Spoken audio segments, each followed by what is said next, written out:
बाड़ी विधायक गिरिराज सिंह मलिंगा ने किया सीवर लाइन का शिलान्यास। बाड़ी नगरपालिका क्षेत्र में 20 करोड़ रुपए की लागत से होगा सीवर लाइन का कार्य। इस दौरान भाषण में विरोधियों पर जमकर बरसे मलिंगा।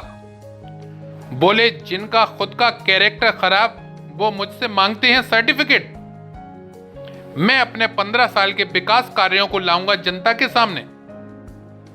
इस दौरान विरोधियों के लिए और क्या बोले विधायक मलिंगा, सुने उन्हीं की जुबानी। बुलवाई कराई दे देंगे। कल ऑफिस के आदेश निकाल दिए, छुट्टी है आज की। छुट्टी के आदेश निकाल दिए। अधिकारी आए या नहीं आए, रात के कई बजे तक भाई आपका अधिकारी आया, उससे पहले मैं जाऊंगा नहीं। पूरे काम उन्होंने ऑफिस वालों ने अच्छा कोऑपरेट किया, मदद करी। बाकी बाद में उन लोगों ने रात को ही अधिकारी बुलाए का नहीं, रात को 9 बजे हम आदेश लेकर नहीं आए और ये कार्य हो गया। कैसे अगर नेकी भी लेट हो जाना, ये का नाम है पीक समय। अगर जे थोड़ी सी का चूक करेंगे तो सारे काम रुके रह जाए। लगभग 100 करोड़ रुपया के भी अपने ऐसे काम है कि वो सैंक्शन पर रखे हैं। आपकी 20 करोड़ की जाएगी, आपके 38 करोड़ का आपका हॉस्पिटल का, और आपके एरिकटर के पुलन के जो निकले हैं वो एन है। अब एक तो कल्याण करवाई अपने नगर टोटली मदारीपुरा पुल की, तो बाकी शिलान्यास में कि मैं कहाँ जाऊँ भाई, अजय भजवा में तुम जाएगा नहीं करके, तो उधर वो जाएगा नहीं कर रहा है। और मैं यहाँ तुम कल ऑफिस खुला ही जाते कल के दिन में अपने हॉस्पिटल का ही कार्य हो जाएगा।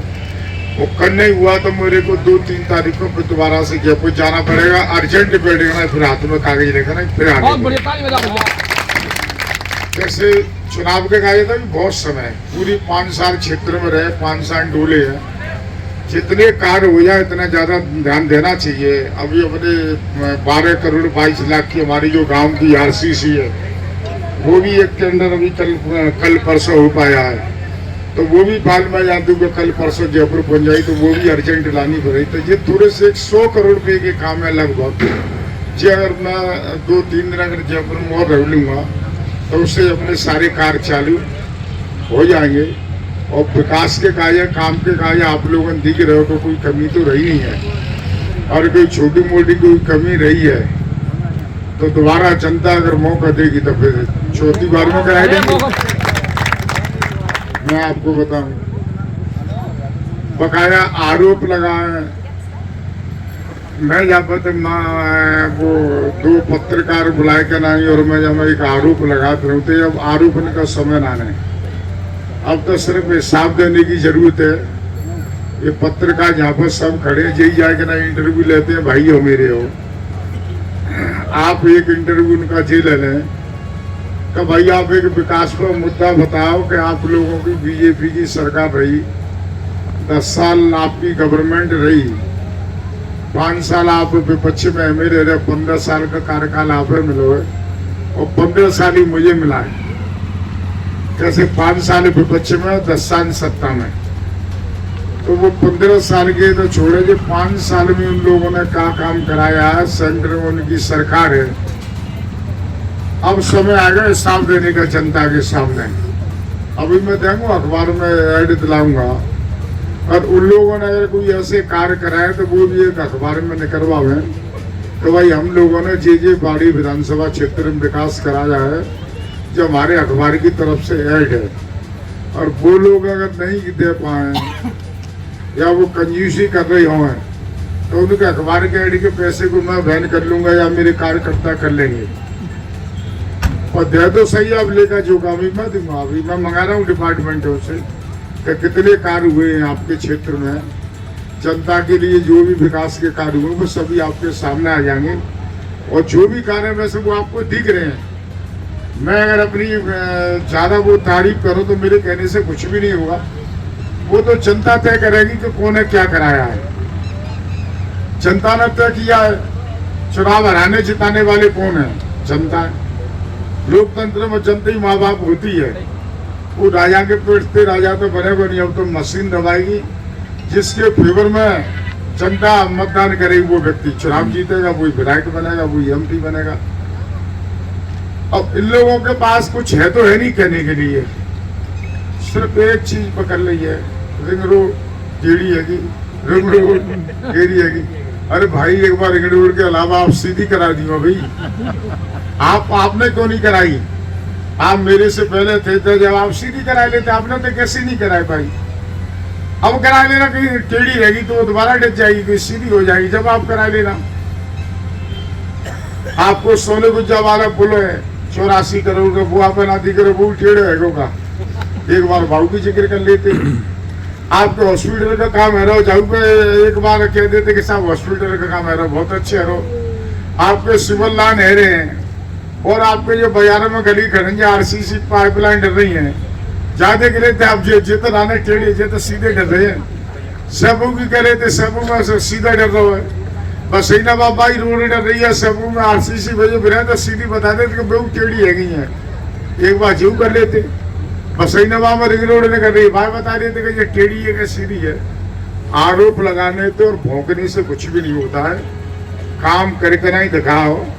और मैं आप लोगों से निवेदन करूंगा, पत्रकार भाई हो, आप मेरी और उनकी एक विजिट करा दो, और वो लेकर चौका लेकर नहीं आवे, और पब्लिक के सामने, जनता के सामने कहीं आएगा नहीं, पब्लिक पे इसमें आएगा नहीं, चैलेंज करें।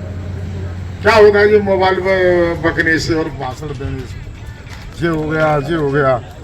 तो जे लोग हैं वो काम करे आए के नहीं, और कौन ने क्या काम किया है। अब समय आएगा हिसाब देने का पब्लिक को। 5 साल हमने, जनता ने हमें वोट दे, इनको वोट दिए, तो अब हिसाब का समय आ गया कि भाई आपने 5 साल में क्या किया और हम लोगों ने क्या काम किया।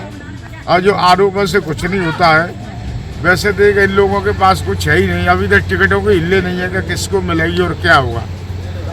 और रही बात चुनाव की, चुनाव हराने वाले कौन होते तो जनता हराएगी, जनता जिताएगी। जिनके पास क्या है, सब पब्लिक के हाथ में चुनाव हराना जिताना। मजा जिसको हरा दे, मजा जिसको जिताए दे। वो व्यक्ति हमें सर्टिफिकेट दे रहा हो, वो 4 बार खुद हार के नहीं डरो है, वो हमें ईमानदारी की दुहाई दे रहा है। खुद पर 5 FIR है चोरी की, न्यायालयगंज थाने में मुकदमा दर्ज है। सबसे पहली FIR भैया 1972 में चोरी, और 420 की आप मेरे से नकल ले लेना। वो लोग हमें सर्टिफिकेट दे रहे हैं कि चोरी को और ईमानदारी को। अरे मेरे को आपका सर्टिफिकेट देंगे, मेरे को तो जनता सर्टिफिकेट दे चुकी है भाई। 3 बार जनता ने मुझे जिताया है, कुछ देख के नहीं जिताया होगा, तो मुझे तो सर्टिफिकेट जनता द्वारा मिल चुका है। आप अगर अच्छे काम करते तो आपको जनता देती। अगर इतने यार आपको अगर लोकप्रिय अगर नेता हैं तो धौलपुर छोड़कर नहीं बाड़ी क्यों आते? धौलपुर से चुनाव लड़ो आप अपने घर से। जरूरत क्या पड़ रही है आप दूसरे के बाड़ी में आए के नहीं? तो इन पर सिर्फ बौखला के नहला, इन लोगों पर कोई काम नहीं है, ना तो कोई रीति है, ना कोई नीति है, ना कोई विकास है, ना कुछ कराया। अच्छा, कोरोना में कौन रोक ले? ये कोरोना के पीरियड में किसी ने रोके? एक भी बीजेपी का अगर लीडर आया है कोरोना के पीरियड में तो आप मुझे बताओ। हम रात भर हम हॉस्पिटल में रहते, आप पत्रकार बैठे हैं, पब्लिक के लोग भी बैठे हैं। मैं रात के हॉस्पिटल में 2 बजे तक बैठता, 1 बजे तक बैठता, बाकी बाद में घर पे जाता, और सुबह दिन में 10 बजे 11 बजे मैं कहना फिर हॉस्पिटल में बैठता। दिन में कम से कम तो 2-3 बजे तक मैं बैठता। कोरोना में किसने रोके? चंबल पे बाढ़ आई जब किसने आप रोके? आप लोग हॉस्पिटल में एक मरीज नहीं रहता है जब तक आप कोरोना के काजे आते हैं फोटो खिंचाने के लिए, और जब आपकी चंबल की बाढ़ का पानी उतर जाता है, जब आप जाकर नहीं गाँव में देखें कि जो गाँवों की क्या हालत है। अरे भाई, जब लोगों के खाने की, पीने की, राशन की, रहने की, ऊपर से बारिश आ रही है, घरों में पानी भरा है, लोग टापू पर जाकर नहीं बैठ रहे हैं, हमें क्या व्यवस्था करनी चाहिए? जब हमारी जिम्मेदारी नहीं जनप्रतिनिधि की, तो जब तक आप लोग आते नहीं हैं, एक भी मरीज नहीं था हॉस्पिटल में जब तक जाकर नहीं आप फोटो खिंचा रहे हॉस्पिटल में। और जब चंबल का बाढ़ उतर गई 4 दिन बाद, धरातल पर चंबल पहुंच गई, जब जाकर नहीं आप गांव में जाकर नहीं, फिर जाकर नहीं आप फोटो खिंचा रहे हैं। तो फोटो खिंचाने के कार्यक्रम बंद करें भैया, काम करना पड़ेगा। ये जब तक आप लोगों को कोरोना के पीरियड में तो आप लोगों ने किसकी मदद करी? जब तक आप लोगों को मरने से डर लग रहा, वैसे आदमी जाकर नहीं भाषण कहेगा कि मैं आपके दुख में और आपके सुख में हमेशा खड़ा रहूँगा। अरे भाई, असली दुख तो कोरोना ने लोगों से पूछ लिया। लोगों के पूरे जिले के अंदर, चाहे वो बीजेपी का लीडर है या कांग्रेस का लीडर है, एक भी मुझसे आगे नहीं बात कर लो। आप गवाह सब लोग, ये सबके घरों के गेटों के ताले बंद थे और मैंने कभी भी अपने घर का ताला बंद नहीं किया। बराबर पब्लिक से मिला और बराबर हॉस्पिटल में रहा। किसी भी प्रकार की जनता के लिए कोई भी परेशानी नहीं आने दी, चाहे आपके बसई नवाब हो, चाहे आपका सेपू हो या आपका बाड़ी हो। और इसके अलावा भी हम धौलपुर में भी जाते, अपने लोगों को कोई परेशानी नहीं हुई। अब जो लोग बात कर रहे हैं कि हम लोगों ने क्या किया है, अरे आपने किया था, आप आगे नहीं लेगा जेगा दो। मैं तो सिर्फ यही कह रहा हूँ कि पत्रकार भाइयों, आप लोगों के माध्यम से आवाज़ पहुँचा रहा हूँ कि एक मंच लगावे आप ओपन, और इन लोगों को आप बुलावे और बुला कर ना ये कि हमारी 1 to 1 आमना सामना होना चाहिए कि किसने क्या कार्य किया है। वो अपना लेकर जो को लेके नहीं आवे और मैं आऊँ। मैं तो कह रहा अभी अखबार में भी दिलाऊंगा, और उन्होंने कुछ कार्य किया तो वो अखबार में दिलावे। जय हिंद, जय भारत, राम राम साहब।